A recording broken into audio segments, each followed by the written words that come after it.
Okay, I'm recording. Okay. So you found me. How'd you find me? Years ago, I found you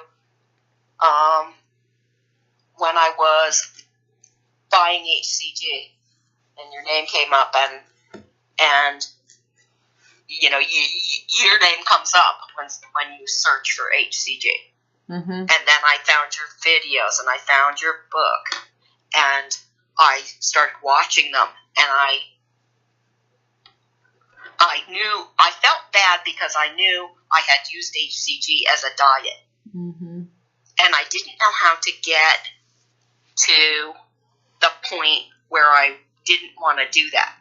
So I did it 6 or 8 times, and then finally decided I can't do this anymore. I read your book, and I thought I'm not doing HCG again because I'm using it as a diet. Started watching your YouTube videos, and I saw myself in almost everyone.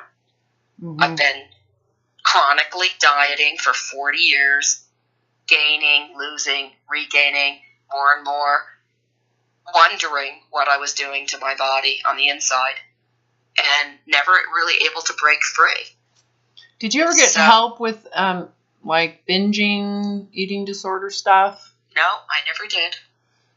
Did you follow any groups about emotional eating, or was Weight Loss Apocalypse the first time you'd ever actually addressed? No. I read Paul McKenna. I don't know who that is. He does he doesn't eat to hunger thing, but then he does he tries to get you to love yourself with, close your eyes and press your fingers together and think of a time when you were really happy, and then try to live that and use your pressing your fingers together as a trigger to make yourself feel good without food. Oh, I see, like a recall. I know. Yes, okay, like got that. it. Which made total sense to me. Yeah, no, for reals. Like, I actually am hearing that going, oh, I like this guy. I like this Paul McKenna. But it's kind of different than, I don't know, it sounds like, and this is common too, that you have to convince yourself to like yourself. The convincing part. That's like, you shouldn't have to convince yourself that I'm bad here and I suck here and I'm a failure here, but I'm good here, right? We've talked about that. We did, multiple times. Like, you need to stop doing that. Because I might not be skinny, but I work hard. I work hard. But what you're doing is saying that you're legitimizing that I might not be skinny, which is a terrible thing. So I need to be better at this better thing. So by trying to create equilibrium or balance between I might not be skinny, but I'm smart, you're basically legitimizing thin supremacy and that fatness is bad. So the going into, before you say, I might suck at this, I'm good, you stop there and you go, well, do I really suck? One. And even if I do suck, is there really something wrong with that? Right. And I did think there was something wrong with that for years. Mm-hmm. During the chronic diet period. You know, I did think there was something wrong with being heavy. I did think there was something wrong with me. Intrinsically wrong with me. Because of your weight. Yes. Can you believe that? No. Because it's so dumb. It is. I know. And even with people telling my sisters, my friends, come on, what are you talking about? I still couldn't see it. There's no convincing you. Because you are the asshole when it comes to what you believe about yourself. Most people don't. They might say, yeah, I have a terrible time with self-love. I really, feel bad about myself. It's like, well, actually, you're not feeling bad about yourself. You're feeling bad about your conditions. You've just identified yourself by these conditions, whether it's my childhood conditions. I feel bad about my physical conditions. I feel bad about how this work environment is treating me, that feeling bad about those conditions. When someone identifies by the outcome of those conditions, that can be easily seen unconsciously or easily unconsciously translated into I suck. Because my body sucks. I suck. because I failed that class. That means I fail. I'm a failure. Like you identify your value based on the inadequacies. So to me, it's important that you realize that you've never actually connected with the actual self. No. That's unconditional. That's like that little girl inside for me that was like, wanted to chase butterflies and blow bubbles. You know, that was the self in me, right? The innocent, lively, fun, playful essence of being. I don't feel bad about that. I never felt bad about that. I just didn't think it was adequate to compensate enough for how shitty I was everywhere else with the conditions. And I think that grew worse as I got older and had my own family, you know, got married and had my own family, because then there were so many more people that I felt that I was failing failing for, you know, like, oh, I didn't do a good job as a mother or a wife, or, you know, this new role that I have, you know, in business. I'm not very good at anything. At anything. So it just, yes. And it was like an avalanche of, I'm no good at anything. Yeah, poor me. And I'm fat.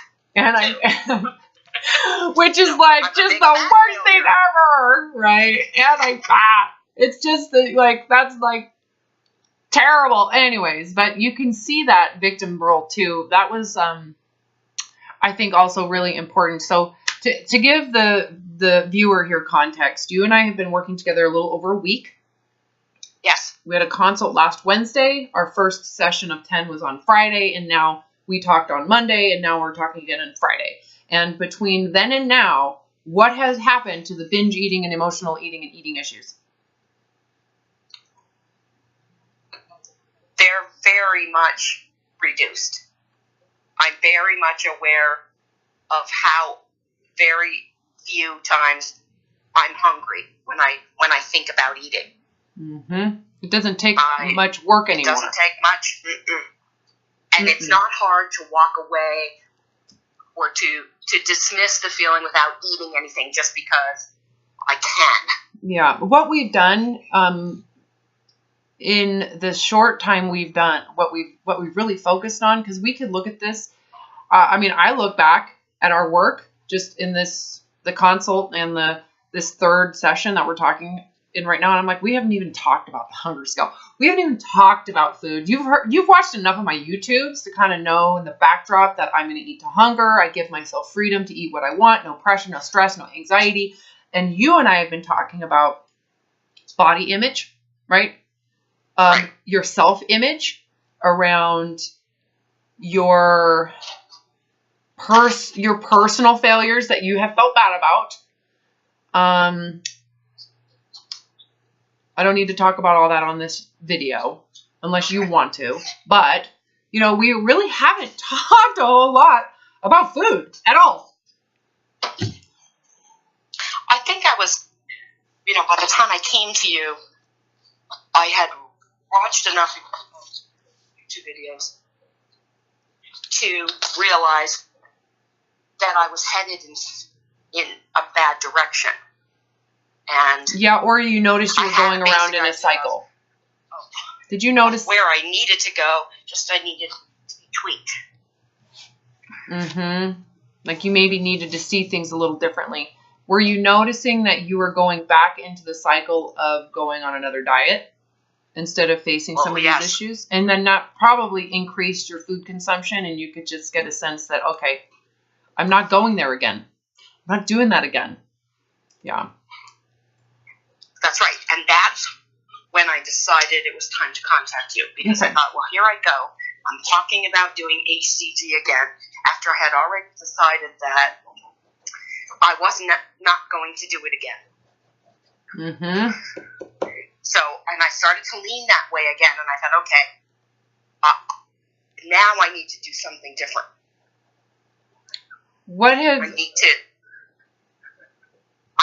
I needed you. Okay, so between, and we're still in the process of doing what we're doing. We're still kind of unfolding things here and there randomly.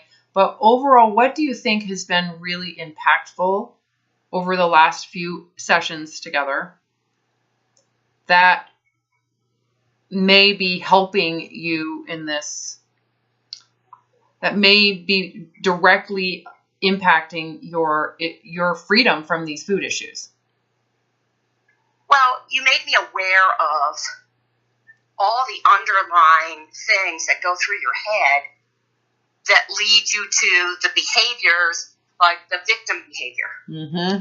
Poor I me. was not aware of how often in a day you can allow yourself to feel like a victim. So many circumstances, even little things. But I didn't realize how I was internalizing that and taking it to the kitchen. Mm-hmm. Well, and then when you feel victimized, you're powerless. It's happening to you, whether it's from another person, whether your body is victimizing you. My body sucks. I can't go out and date because my body's inhibiting my freedom to feel good about myself. Like, do you see how you're powerless? Oh, yeah. And then I can't fit in anything in my closet, so I have to hide here until I lose weight. Yes, and then all the while, things like I just had an argument with my son happens, and something like that can put you in a victim position. Typically, as a victim, you are powerless, and the idea is you are being mistreated, or you are being overworked, or you are being deprived of something. You feel entitled, deprived of an expectation, deprived of an apology, deprived of something. And ultimately what you're going to do just to try to create brain equilibrium around feeling okay about it is you're going to try to seek some form of compensation. Typically, people who deprive food, when a life circumstance becomes depriving, the way that they create equilibrium then is to seek out food. So you may be depriving food to be thin, but as a life circumstance occurs, you're going to then seek out food to feel better about the life circumstance. And I have always done that. For 40 years, I have done that. Mm-hmm. Food. I deserve that Yes, chocolate.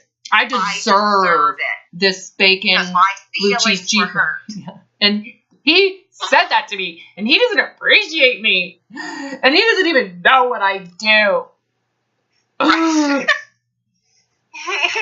So I deserve this. Needed to stop doing that. I needed in order to for get you away from that crazy train. Yeah. Well, in order for you to really detach food consumption from how you compensate yourself, the first thing that we've done is we've given you, and you mentioned this, you can have food all the time. Whenever you're hungry, you can have anything you want. There's no shame. If you want ice cream for lunch, you can have ice cream for lunch. If you want ice cream again for dinner, you can have ice cream for dinner. You can have burgers and cheese and cake, and you can have all of it when you're hungry, right? All of a sudden. And when you think about doing that, before you actually do that, when you think about it, you think, that is the cat's meow. I can have ice cream for dinner if I want to. It's going to be so fabulous and so great. And then when you do it, and you don't feel shame or guilt, you think, well, okay, that was good ice cream, but... And I feel kind of sick now. Maybe I should... What's the big deal? What's the big deal? Uh-huh. And so it loses its excitement. It loses that spark. So if you were not allowed to have ice cream is forbidden fruit. It's bad for you. It's dangerous. It's unhealthy. It's fattening. You're not supposed to eat it.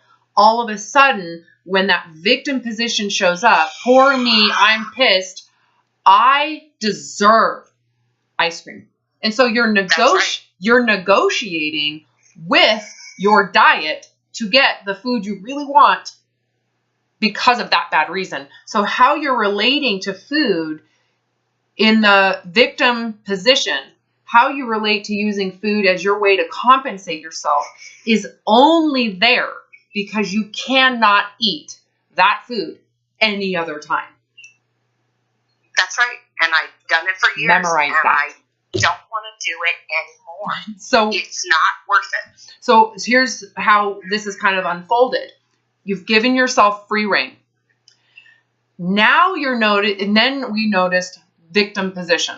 Poor me. I'm pissed. This happened. He was a jerk and and you brought that to the table and I'm like, let's undo this. You participated. You enabled this, that all of that. Let's look at this now, because are you really a victim? And if you're not a victim, which is a shitty position to be in and a choice, because you can always change your perspective in worse, terrible situations. There is a way to adjust your position to where you are not a victim. And I had to do this with rape for me. So people listening who are like, she doesn't know my story. Well, I might not know your story, but I know my story. And I've known horrific stories far worse than mine. And resolution is always the same.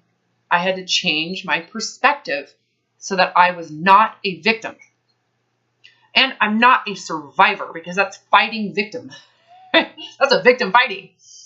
That I am a willing surrenderer to this and I can handle it, right? So we had to, not that route. You and I haven't talked that route at all, but looking at your participation and knowing what you didn't know because you got married young and you all this other stuff, and now and married someone that was actually you had a very codependent drama triangle type relationship with your husband.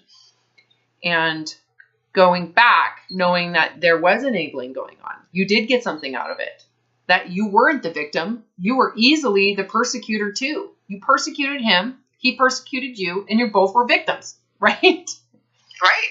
And your rescuer was either being thinner,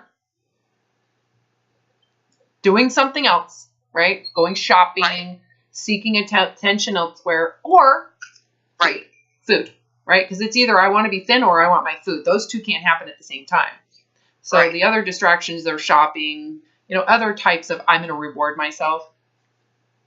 Mm-hmm. So going into that victim position, don't you agree? Ultimately, you can give yourself all this freedom with food, but if you carry that victim position, that ultimately is where the dysfunction with food was born. Who knew? Well, you find out when we get rid of the diet, because we could say that's kind of co-partner in the creation of this relationship. We get rid of the diet. Oftentimes, people still have eating issues. They're far less impulsive. The binging is significantly less, but they still have overeating problems. If you look at the times you've overeaten in the past week, it could be directly tied to I'm a victim. Whether I'm a victim of boredom, I'm a victim of I feel overwhelmed. I'm a victim because I don't think I can handle this. I'm a victim because of something of something of my body fat. I feel I'm a victim because of whatever story you want to tell yourself. In those moments, you'll notice find it. Any story you need, any time of day if you need one. Yeah, and if you need some type of compensation, you'll actually, if you want a compensation, you'll create a victim position to get what you want. I really want that handbag. Well, I've been working really hard and my sister's been a total biatch. I'm going to get the handbag. Oh, it's easy to do. I know. For any reason. But who suffers? Me, when I don't have money for groceries. You got it. Never thinking, the light bill. Never thinking that handbag had anything to do with it because you deserved it. We all do it, right? We do. So then afterward you think, well, it didn't really make my life better. No, and I'm still pissed off. Right. And still pissed. Anyways, yes. I'm still angry. I'm still a victim. So yeah. But I have a nice handbag now. Yeah. Or I now have a big ass. Yeah. Which there's nothing wrong with, but those are consequences of that entitlement to these things you feel deprived of that you wouldn't feel deprived of if you didn't feel deprived because of the body image. And if you didn't need the diet as a rescuer. So yeah, that victim position is huge. Huge.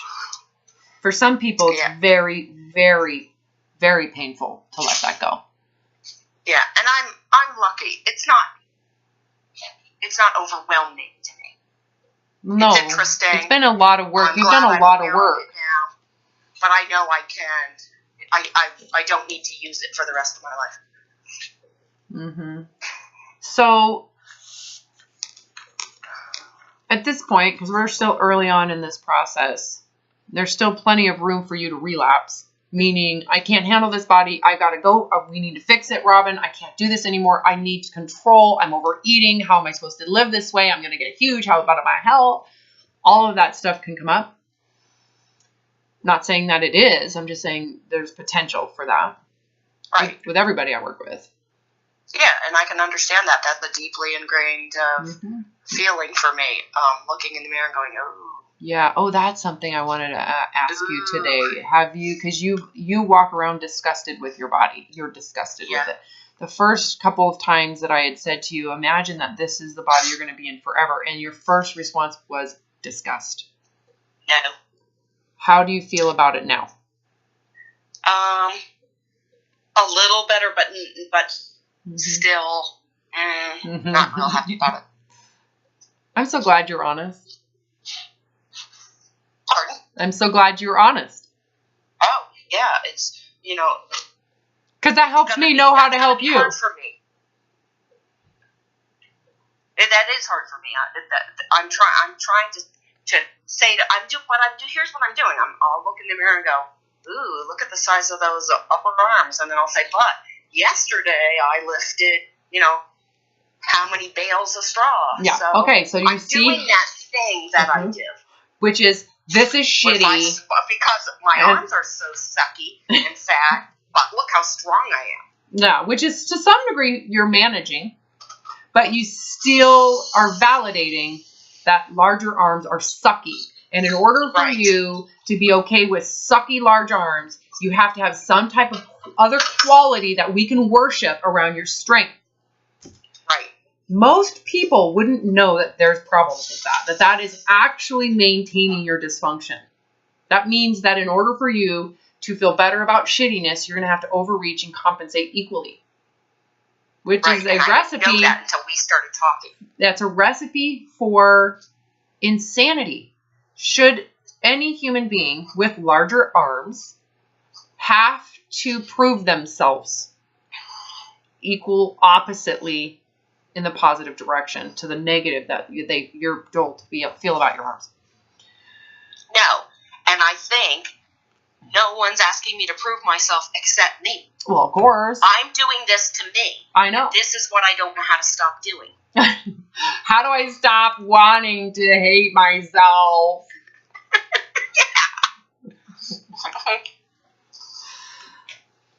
I know. That is the truth.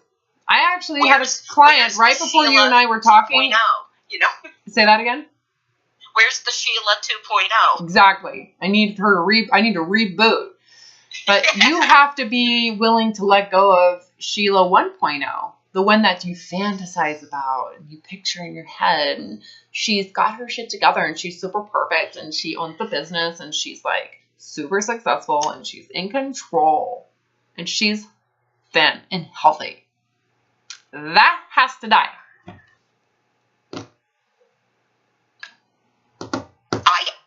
There's some of those things I can let go of. The body image is the hardest for me. Yeah. Well, that is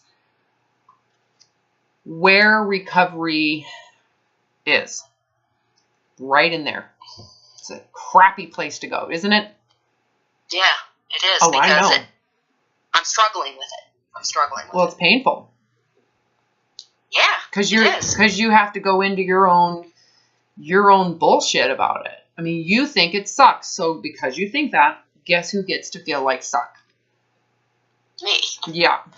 So I'm doing it to myself. You are. And I know this, but it's because you when believe. I look in the mirror, how do I not think that? Well, you haven't changed your beliefs yet. You truly believe that being thinner would benefit you. It must. Yeah. And even though intellectually I know that's not true. That doesn't matter. I mean, you could say, of course, knowing that intellectually has some benefit, but when it comes to actually accepting the body you're in, which is really all we're asking. So many people come to me and they go, what do you want me to love this fat? And I'm like, no, that's like transferring your narcissism to self-righteous fat love. And that's not what we're talking about. I'm just saying, accept it. Kind of like my nails aren't painted. I accept that. And I accept that some people think I'm dirty. And I'm okay with that. I'm okay. Yeah. I'm just saying you need to be neutral about it to where you're okay with it. You're negative about it, right? That negativity that you have, this is really good for you to understand intellectually. And you just need to know that it's going to have to translate into emotional knowledge to where you do something about it, okay? And doing something about it is painful because you have to be willing to accept what you don't want. I don't want to have diabetes. Okay, well, you're going to have to be okay with diabetes because that's what your brain is distorting the issue into. We can't think logically because your thoughts are irrational. And even if they are rational, if you want to stop this impulsive issues with food and dieting permanently, if you want freedom from that insanity permanently, you're going to have to change how you perceive yourself permanently relative to how you relate to your body. Remember when I said to you, it's really common for people to identify a sense of themselves by their environment. I am as shitty as my job. I am as shitty as my marriage. I'm as terrible as other people's perception of my body. So if they think my body sucks, I must suck. So the sense of self isn't coming from self. It's coming from the environment, the interpretation of the environment. And my perception of it. But deep down, I know that's not true. I don't really think that I suck. You do. Here's the problem, okay? You say that intellectually. Deep down, you believe that you are a good person. But it's outmeasured by how shitty you are as a person. That makes sense? So you're more identified by the failures of your life than you actually are the innocence of your being. That's true. Okay. I'm glad you were willing to admit that. It's so much easier to say, well, look at all the dumb things, rotten things I've done, you know? Yeah, without compassion. Remember we've said, of course you can judge it from the outside. That's terrible. Well, what's the story behind it? Relative to the story, is it really that terrible? No, I'm not in jail or anything like You're that. compensating. Erase what you just said. Oh, I did it again. But I'm not in jail. Yeah, so it can't be that terrible. I know. Relative to how shitty people can be, I'm not that shitty. But I'm still shitty. Right? But I still feel that I'm just as bad because my standards are over here. And I'm an elevated supreme being that should meet these standards. That's where I was headed with this conversation.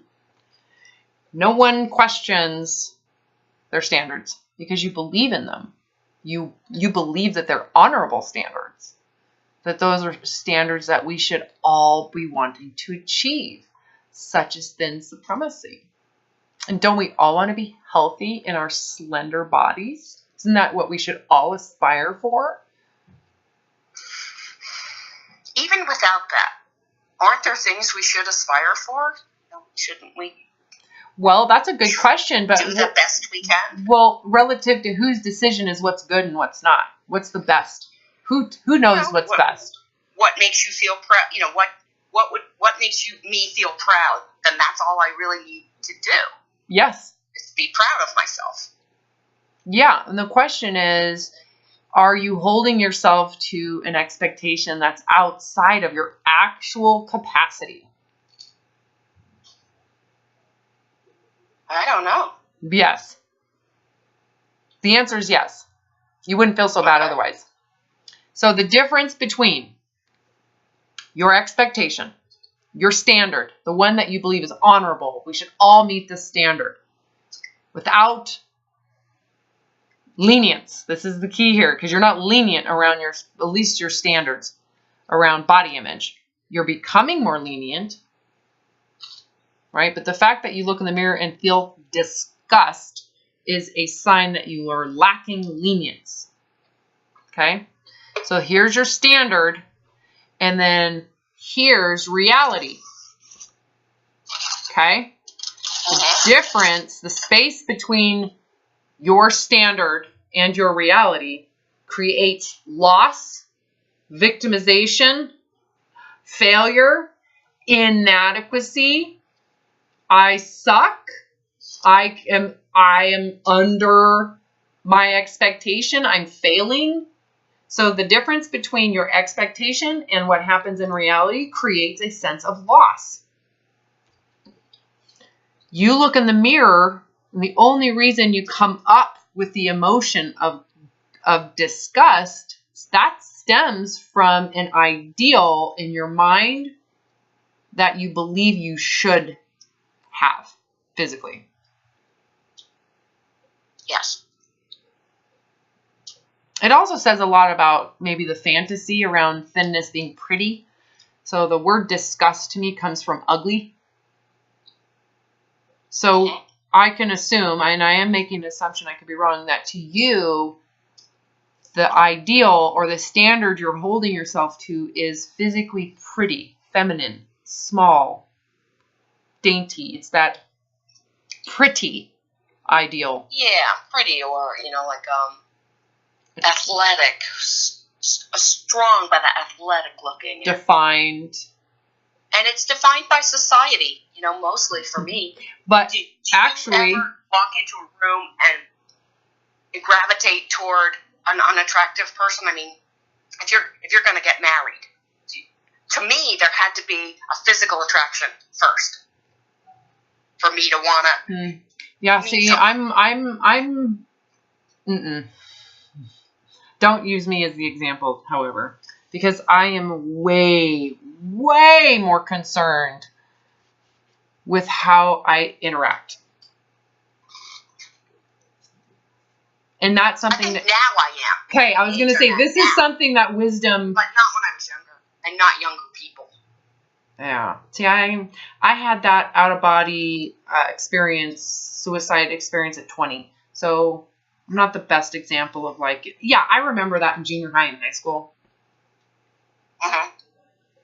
Prince Charming. He's going to be like dark and tall. I want him to be athletic and super sporty. And he's going to be like super smart. I want the smartest person in the class. Like, to me, smartness was really attractive. Like that idealism. Yeah, absolutely. That's just naive. Right. And I'm stuck there. Yeah, you are with yourself for sure. For sure. Yeah. So, and that's where your identity as I am thinner. I am valued. I'm like in 7th grade, I think. Yeah, I'm so glad I didn't have to say that, because that would have been really offensive. But I probably would have said it anyways. Yeah, and I mean, it's not surprising. It makes sense, doesn't it? I'm in 7th grade, and I want to be the most popular girl in the class. Okay. And in order to beat her, I can't have big flopping wing arms. You know, I can't. Yeah, because no one wants to be the fat flopping wing arm girl.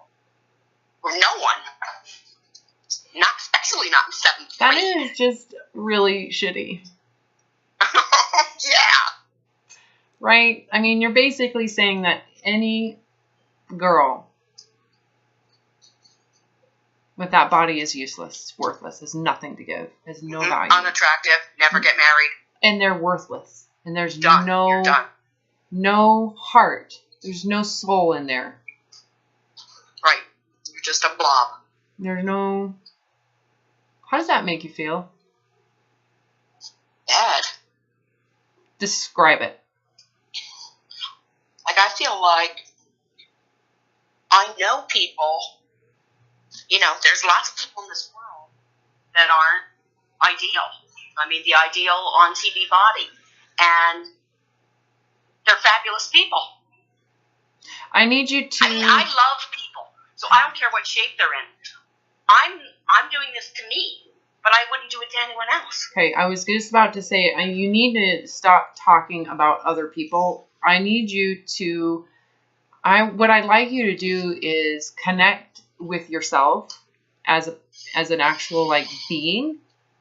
Go back to how you felt as a kid, before body image was in your mind important. Might have been very young for you. How that girl, is she worthless?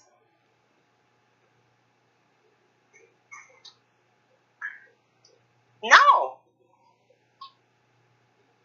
I think, you know, when you grow up, like I was one of 7, and I think that's too many kids for one person to have to make each kid feel good about themselves. Yeah, I'm number 9 of 10. Yeah. So I want you to take that. Did you feel lost? Like, yes, but I need you to Mom didn't really have time for you? Okay, so yes, this whole story that you're talking about, it has some legitimacy to it, but we're talking about your self-perception here. I need you to stay where I have you. Okay. Go back into you as a spirit, as a kid. Do you remember those feelings at all? Even if you don't have a recollection of it. I can remember playing with my siblings and not having any stress or you know, it just, I didn't have to feel, I don't remember feeling one way or another about myself. You don't need to, because you weren't self-absorbed like you are today. So that's good news. But if you go back into the personality of that little girl, should she be shunned if she has big arms? She shouldn't be, no. So tell me how you would feel if you were to witness an innocent girl like that being shamed and shunned and made to feel insignificant because she has larger arms. It would be heartbreaking. Heartbreaking. Describe how that feels. Pardon? How does that feel? The heartbreak. Like I just want to take her in my arms and say, honey, you're a wonderful person. Now, don't listen to them. Should you say, well, your arms are strong. Well, but you get good grades. Yeah. So, you know. Do you hear where... I mean, I probably would, thinking it was a good thing to say, but would it help her? No. Because you're still validating that her arms still suck. Your arms do suck. I wouldn't want them either. So let's just try to compensate somewhere. Mm-hmm. No. The question is, why would anybody want to target and make someone who is just equally as valuable to be made inferior because of something as dumb as your arms?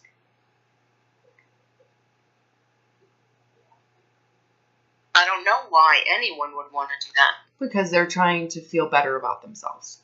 Because they feel bad.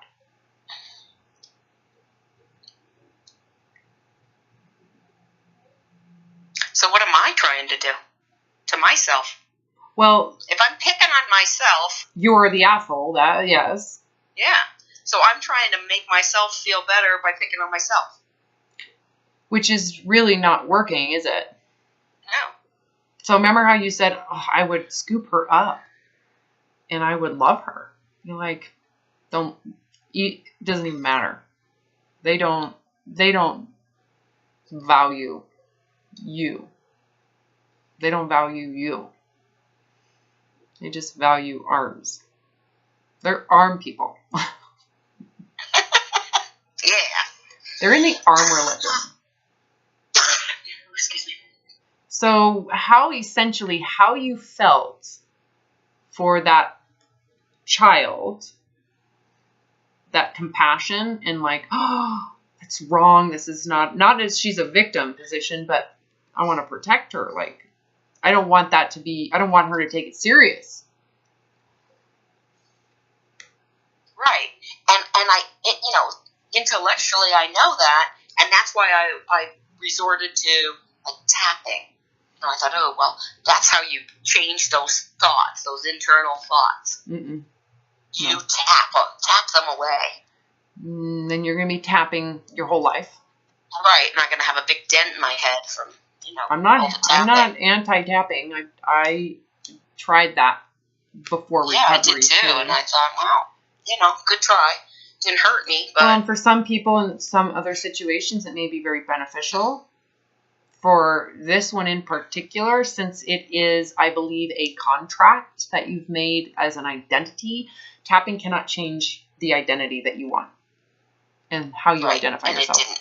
And it won't. This is, again, it may work for other things, but I don't believe anything will work to change how you identify yourself. You have to do that, and it's a choice. And it has to be a choice where you are willing to keep your fat arms for freedom from caring about it. So you go the opposite direction that you've been going, which is I refuse to be okay with this body. And I'm willing to go away from it to try to fix it into something I want that then I will be okay with. Not realizing that what it takes to fix the body into what you think you want requires a large degree of insanity. Too much work. Obsessive compulsiveness, because you're taking your entire survival system and targeting it. Waging war with primal needs for food. You will never come out of it. You can't escape. You don't just get thin and all of a sudden are happy and blissful and let go of your issues with food. Right. That's the fantasy everybody thinks happens. I was constantly starting at the wrong end. It's super funny. I was starting at the wrong end. So what we're doing is saying, no, I shouldn't have to fix something so ridiculous to feel better about myself. No human being should feel bad about themselves, the self, the beingness in there, because of a physical thing that's being made to be bad. It's not a bad thing. If it was literally bad, the body would have a system to fix it, which it does. But it also has a system to create it, which means it's good. Fixing another, too thin isn't good either for the health of the body. So we can go all directions with how the body functions with it. But should you be identified by how other people perceive the attractiveness of your body? No. And part of the problem is it's my perception of my body. It's actually not. I'm the worst. Pause. That it's actually not your perception. You are using cultural idealism to define your perception. So it's not really your ideology. You just internalized it. So it was given to you. Thin supremacy was modeled to you. It's something that you learned. It's not yours. You didn't create it. You're not the creator of thin supremacy.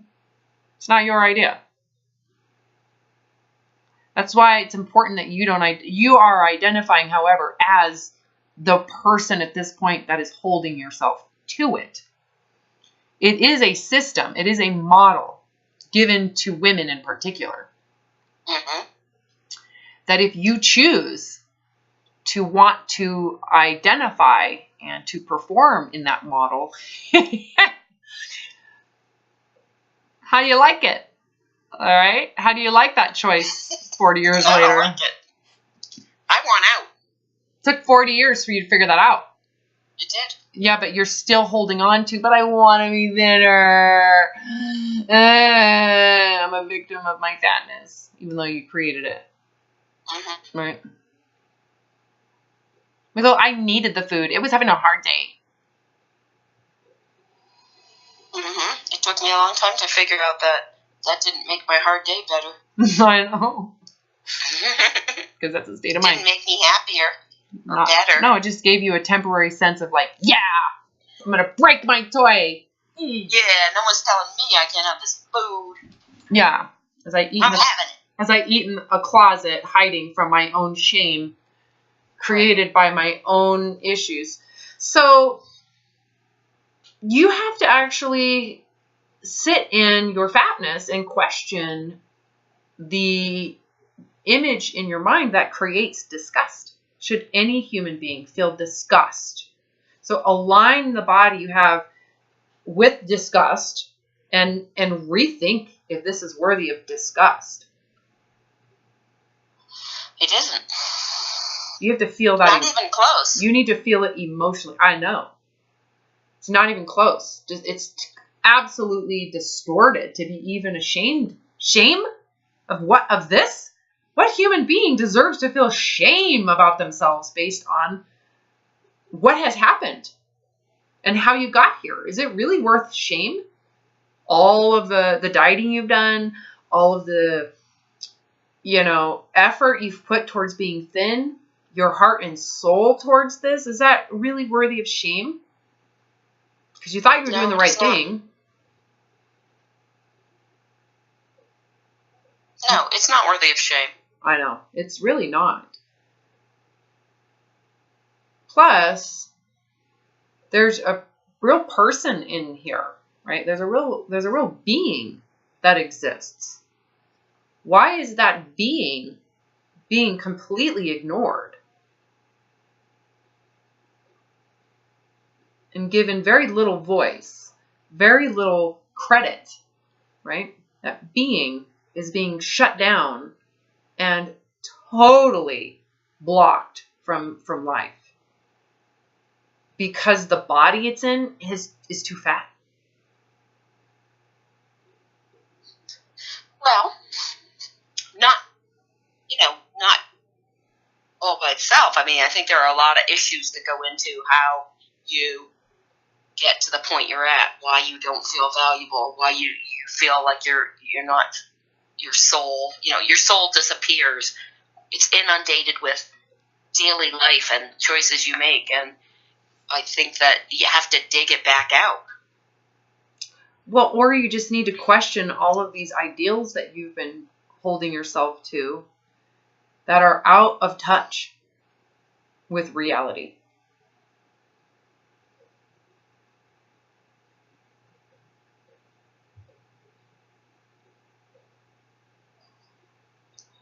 I mean, I think I have basic ideals, like I need to work to make a living, and so what am I going to do? Do something that, I tried to continue the business with my son, and I think I'm ending up feeling the same way I felt when my husband and I ran the business together. So, it was something I gave a shot to, but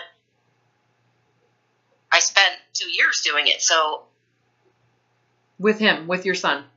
Yeah. So you had a good trial, and so now you need to make a decision one way or the other. Okay, so with that said, so you have some basic life needs. Right. I have to do something to make a living. That was a good option. It was something I already knew how to do. Yeah. We're prepared for it. And so now I would have to move on to something else. It could end up the same way for me. I could end up, thinking, well, this is not enough money for me. I should have stayed and done what I was doing. How much money do you need? You always love what you're doing, but you still have to do it to make money. Okay, so here's what you need to figure out in this whole situation. I think you're kind of getting the gist of this conversation is how high do your standards need to be? Not high. I'm so you're lowering with them. Little. I'm comfortable with very little. So that's amazing because your behavior is showing that you're not comfortable with just a little. You need a lot, especially with the body image, right? So if you really don't with need the body image, yeah, but not monetarily. I mean, I just need to food, pay the bills. That's all. That's there's a lot of humility in that. Don't you agree? I don't need to pretend to be something I'm not. I don't need to play that game. That's kind of how you should feel about your body. In terms of like, I could live in a body that has disfigurement. I could live in a body that is disabled. What do I really need from a body to be happy? To function? What do I really need from a body? Do you need it to have small arms? No. I just need it to have arms. Do you not hear how nuts that is now? Do I not hear what? Do you hear how nuts that is? I need it to have smaller arms. Yeah, that sounds nuts. It's nuts. Yeah. Because I don't need to. No, I don't even need arms. I just need to be conscious. If I'm conscious, there is a way to experience this life. Clearly, having arms would give me independence, right? On a scale of needs. Of course I want my arms. It allows me to use them with nonverbal communication. It allows me to brush my own teeth. It gives me independence. But if something were to happen and I were to lose my arms or an arm, whatever, you know what? If I'm alive and I'm conscious, I don't really need them because my arms don't give me thoughts. My arms don't bring me joy. My arms they bring me ease, but they don't allow me to hear the birds. Those are things I really enjoy. I love sitting on my porch and watching the activity of the birds. What a freaking joy. But even if I went blind, I don't need my eyeballs to think, to process. I'm writing. What do I really need to put myself into a form of expression on a book? Just your mind. Just my mind. Hold on a second. My dog's terrorizing me. Just stop it. Come here and see me.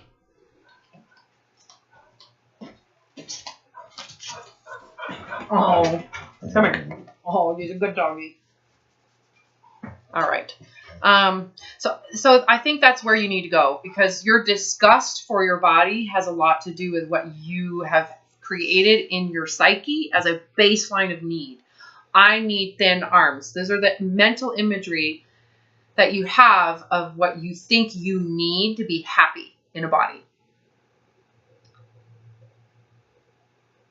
And It's really cruel what you've done. It's actually quite cruel to yourself that you can't be happy in life unless you are attached to an easy body. And we're talking not just easy, but the illusion of perfect in terms of how it's viewed. So other people need to see it as beautiful for you to like it. That's a tiny little window you can fit that in. You're right. Think of what percentage of bodies, what's the likelihood you're actually going to hit that target in terms of being happy with your body as it ages, mind you?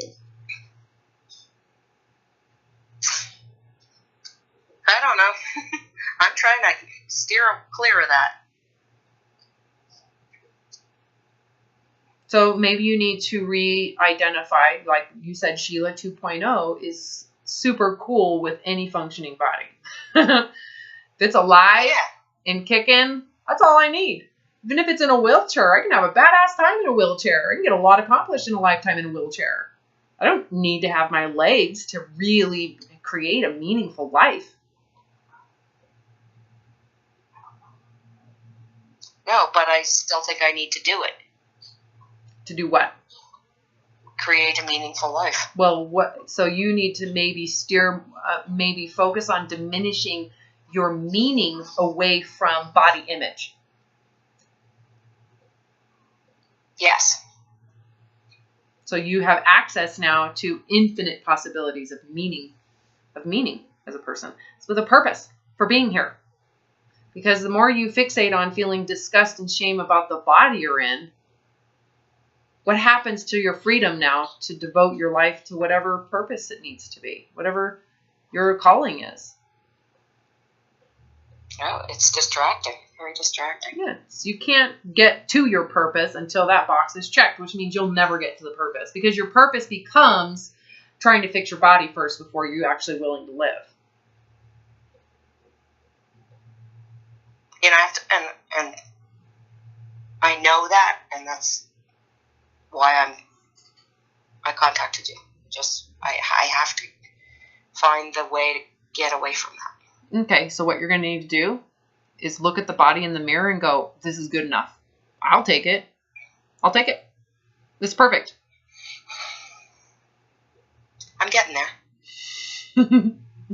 You kind of had a little, like, throw up in your throat right now, didn't you? Like, oh, really? Yeah. Yeah. No, I think I'm actually past that point. But yeah, well, I need you to contemplate. This doesn't take time. Kind of sad what I did to myself. Yeah, but, it's understandable. You didn't know any different. So move on. Yeah, life is short. I got to move on. Yeah, why waste any time feeling bad about it? You did the best job you could, and you thought you were doing the right thing. So you didn't know this was going to be a consequence. Who gets into dieting realizing they're going to be 50 pounds heavier in 4 years? Nobody. No one. But yet, what percentage of dieters who started dieting 40 years ago are in the obese category? That's an interesting question. You're thinking the same way I am. Oh, they started dieting 40 years ago. Where do you think they are now? Yeah, pretty predictable. At least maybe 10 pounds a decade up. Yeah. And, when I look toward the future, I'm like, I really, I've got lots of stuff I want to do yet, so why are you devoting any more ounce of energy feeling bad about the body that's never really done anything wrong in the first place because the diet industry told you to? It was a trap. I was trapped. Well, yeah, and if your parents told you to, they were trapped. Yeah. The more you feel disgust, you just need to know when you look in the mirror and feel disgust, that's the diet industry that's working in you. Yeah. It is. You're disgusting.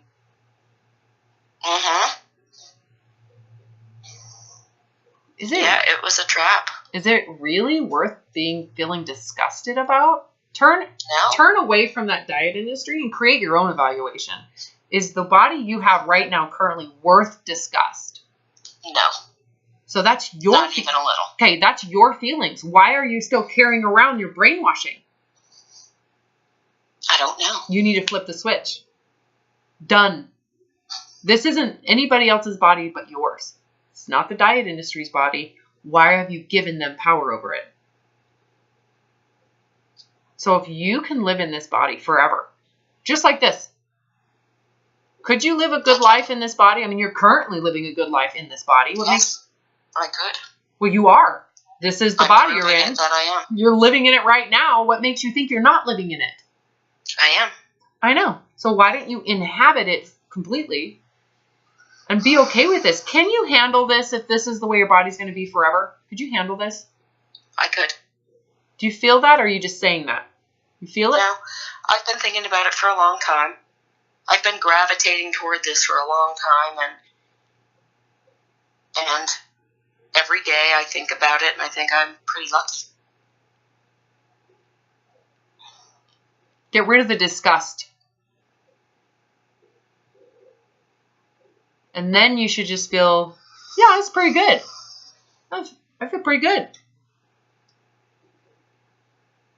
It's good enough. It's coming along. It's just I'm not totally there yet. Okay, you know what it takes to get there? I do. Uh-huh. It just takes you actually going into the permanence in your mind. Go into permanence. Could I live in this forever? Being the mother of the bride, being a grandma, being a retired, wanting to travel. Could I see my life flourishing and could I see myself being okay with this if it means that I'm free to have my purpose? I don't have to worry about it anymore. I don't have to fix this anymore. I don't have to do anything anymore. I am now free, spiritually, emotionally, and mentally, to focus on everything else I want to do. Oh, that sounds wonderful. So it is wonderful. It doesn't just sound wonderful, it is wonderful. The only way for you to get there, though, is for you to just say, you know what? If it means that I get that freedom, I will take it. I'll take that body. I'll take it. And it's not disgusting because this body is working so that I don't have to. I can do that. So it takes a moment. Oh, but Robin, I've been doing this for 40 years and you don't know because you're not overweight.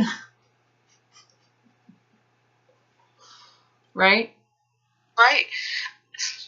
I'm saying that because it's really, no matter what size I am, how long you've been doing it, the moment you decide that I would rather live forever in this disgusting body, because to do that means I am free from fixing it, caring about it, worrying about it, managing it.